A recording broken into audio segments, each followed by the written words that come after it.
Welcome to the Salmon Runs YouTube. Enjoy the video. In this video, I will explain how to reset your LiftMaster garage door opener. Before we begin, always prioritize your safety. This is paramount for any garage door maintenance. You need to first unplug the garage door opener from its power source entirely. Also, make certain the entire area around your garage door is completely clear of any objects or people. This ensures a safe environment for your work. Now, let's clear the opener's memory. You will find the Learn button, usually yellow, purple, or red, on the back or side panel of your motor unit. Press and hold this button firmly for approximately 6 seconds.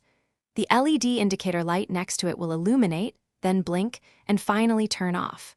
Once the light turns off, you can release the button, indicating all old programming has been successfully erased.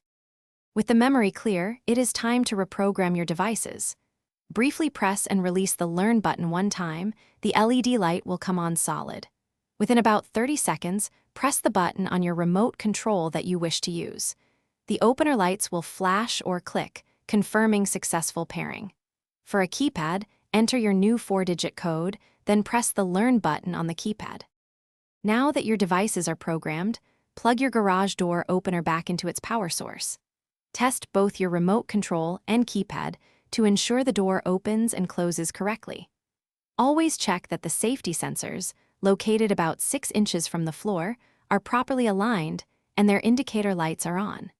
If you encounter any persistent problems or complex mechanical issues, it is always wise to consult a certified garage door professional. Thanks for watching.